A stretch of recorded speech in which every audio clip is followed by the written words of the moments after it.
एक गांव में एक बच्चा रहता था, उसका नाम रामू था। रामू बहुत ही सराहनीय और मेहनती बच्चा था।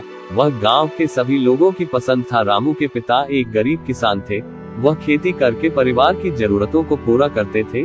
रामू भी अपने पिता की बहुत मदद करता था, इसलिए उसे देखकर उसके पिता बहुत खुश होते थे और उसे सब कुछ सिखाने का प्रयास करते थे। एक दिन गांव में एक अद्भुत खबर फैल गई कि गांव के पास एक जादुई पेड़ है जो हर किसी की इच्छा पूरी करता है। ये सुनकर रामू भी बहुत उत्सुक हो गया।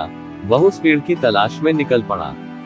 रामू ने कठिनाइयों के बावजूद भी उस जादुई पेड़ ढूंढ लिया। उसने पेड़ से पूछा, मुझे वह चीज चाहिए जो मेरे पापा की संपूर्ण जरूरतों को पूरा कर सके। पेड़ ने कहा, तुम्हारी इच्छा पूरी होगी, लेकिन ये तुम्हें एक शर्त माननी होगी। तुम्हें अपने पापा की मदद करनी होगी। रामू ने जब जादूगर पेड़ की शर्त सुनी तो वह बहुत ही खुश हुआ। उसने फिर से पेड़ से पूछा, मुझे बताएं, मैं अपने पापा की कैसे मदद कर सकता हूँ। पेड़ ने उसे बताया, रामू, तुम्हें पहले खेत में काम करना होगा।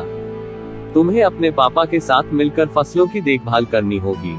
तुम्हें दूर नदियों से पानी लाना होगा और फसलों को पानी देना होगा। यदि तुम इसे सच्ची ईमानदारी से करोगे तो मेरी मदद से तुम्हारे पापा की समस्याओं का समाधान होगा। रामू ने खुशी खुशी उस शर्त को स्वीकार कर लिया। वह रोजाना बहुत मेहनत करने लगा। उसने पूरी ईमानदारी से खेत में काम किया और अपने पापा के साथ मिलकर पौधों की देखभाल की। उसने बड़ी मेहनत करके दूर नदियों से पानी लाकर फसलों को संपूर्ण तरह से सिंचाई की। समय बीतते ही रामू की मेहनत और समर्पण ने उसके पापा की जीवन में क्रांति ला दी। उनकी खेती में बड़ी लाभ हुआ। रामू ने अपने पापा की मदद से नए खेतों की खरीद की। वह अधिक उचित मूल्य पर अपने फसलों को बेचकर पैसे कमाने लगा। रामू ने अपनी मेहनत और लगन से अपने परिवार को एक बेहतर जीवन प्रदान करने के लिए अधिक संचय किए। धीरे धीरे रामू और उसके पापा गांव के लोगों के लिए एक प्रेरणा स्रोत बन गए। उनकी सफलता और समर्पण ने लोगों को बदलने की प्रेरणा दी और उन्हें मेहनत और संघर्ष से किसान का महत्व समझाया। एक दिन गांव में एक अनोखी समस्या उठ खड़ी हुई। अचानक से खरपतवार और बीमारियों से प्रभावित होने से फसलें दिखाई देने लगी।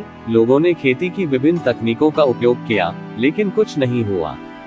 रामू और उसके पापा ने इस समस्या का समाधान ढूंढने का निर्णय लिया। उन्होंने विज्ञान, खेती और पर्यावरण के विशेषज्ञों से मदद ली और उनकी सलाह पर आधारित नई तकनीकों का अध्ययन किया।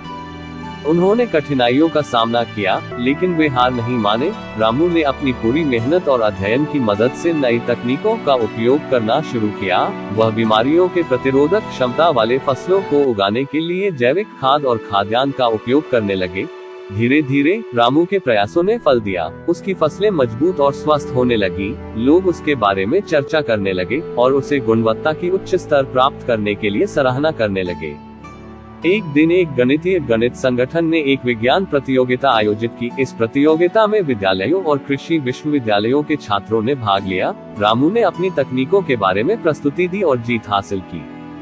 रामू का नाम देश भर में चर्चा में आने लगा। वह किसानों के लिए एक प्रेरणा स्रोत बन गए और उन्हें बेहतर खेती तकनीकों की ओर प्रेरित करने लगा। उसकी कृषि तकनीकों ने किसानों को अधिक उत्पादक बनाने और पर्यावरण की सुरक्षा में मदद की। रामू के सफलता की कहानी समाज के बच्चों और युवाओं तक पहुंची। उन्होंने खेती और पर्यावरण से संबंधित विषयों में अध्ययन करना शुरू किया और उन्हें इन क्षेत्रों में अधिक संवेदनशील बनाने का प्रयास किया।